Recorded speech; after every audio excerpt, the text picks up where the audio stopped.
मोहतरम सदर इजलास,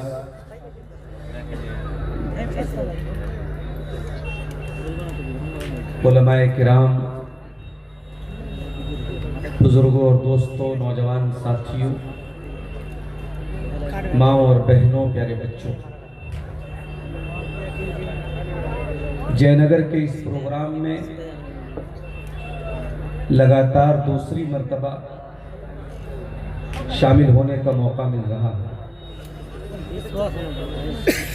कटिहार और उसके अतराफ के प्रोग्रामों में, जिन प्रोग्रामों के इंतजाम की और उसके वॉलंटियर्स की मेहनत की और उसके मैनेजमेंट की तारीफ की जाती है, उन चंद प्रोग्रामों में एक प्रोग्राम जयनगर का भी। और बहुत अच्छी बात ये लगी, आमतौर से सीमांचल के जलसों में ये चीज नजर नहीं आती कि तमाम मुकर्रिरीन के उन्वानात पहले से तय करके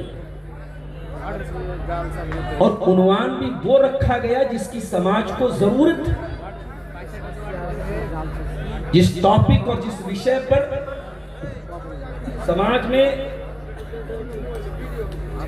बोले जाने की जरूरत है, वही टॉपिक दिया गया। मुझे जो उन्वान मिला है वो बहुत अहम उन्वान है। हो सकता है कि आप ये सोच के आए हों कि अब्दुल गफ्फार साहब जिस अंदाज में, जिस तर्ज में तकरीर करते हैं, वाक़यात पेश करते हैं, हो सकता है वो चीज आपको ना मिले, लेकिन एक बात की गारंटी दे रहा हूं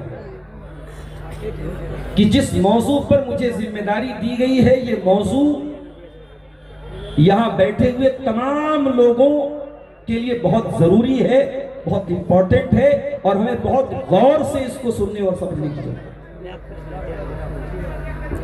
कल इत्तेफाक से मेरा प्रोग्राम कटिहार ही के इलाके में था। ये आपका कौन सा इलाका? रत्नी में कल जब मैं पटना से आ रहा था तो रास्ते में गांव से, रत्नी गांव से 5-6 किलोमीटर पहले एक जगह मेला लगा। वो मेला किसी मंदिर का लगा था और मेले का ताल्लुक आमतौर से, आप गौर कीजिएगा, किसी न किसी मंदिर से या किसी गैर मुस्लिमों के त्योहार से ही होता था। इस्लाम का या मुसलमानों का कोई मेला नहीं था। तो वहां बड़ा रश लगा हुआ था। तो वहां से जब मैं गुजरा तो मेरे दिल में ख्याल आया कि हमारे सीमांचल के जलसों में जो माहौल होता है वो किसी मेले से कम नहीं होता।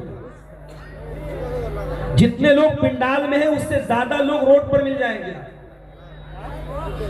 और लड़के भी मिलेंगे, लड़कियां भी मिलेंगी। वो इस्लाम जो मर्द और औरत के इख्तिलाफ से मना करता है, आप गौर कीजिए, जलसे जैसी पाकीज़ा मजलिस में जम करके इख्तिलाफ मर्द। रास्ते में दुकानें लगी हैं, नौजवान वहां पे खा रहे हैं, पी रहे हैं, खरीदारी कर रहे हैं, लड़के भी हैं, लड़कियां भी हैं, इशारेबाजी हो रही है, बातें हो रही हैं और बहुत कुछ ऐसा हो रहा है जो मैं यहां बयान भी नहीं कर सकता। और ये बात हम उलमा के दरमियान कई बार ये बात आई कि हमें अपने जलसों की इस्लाह करने की जरूरत है। कई बार ये भी हुआ, जलसे वालों ने इश्तिहार पे लिख दिया कि किसी दुकान की इजाजत नहीं होगी, कोई स्टॉल नहीं लगेगा। जलसा फीका पड़ गया। एक जगह जलसे में मैंने देखा कि झारखंड में एक प्रोग्राम था, वहां लेडीज का इंतजाम ही नहीं रखा लोगों ने। क्या लेडीज का रखेंगे तो मुसीबत है। तो हमें और आपको बहुत सीरियस होकर इस मसले पर गौर करने की जरूरत है। जलसों की समाज को जरूरत है, जलसों के जरिए बेदारी आती है, जलसों के जरिए बहुत सारे मसाइल का हल उम्मत के सामने आता है। लेकिन अगर इन जलसों से समाज में कुछ बुरी चीजें भी आ रही हैं तो हमें उसको बहुत कंट्रोल करने की जरूरत है। आप अपने जलसों को मेले ठेले से पाक कीजिए और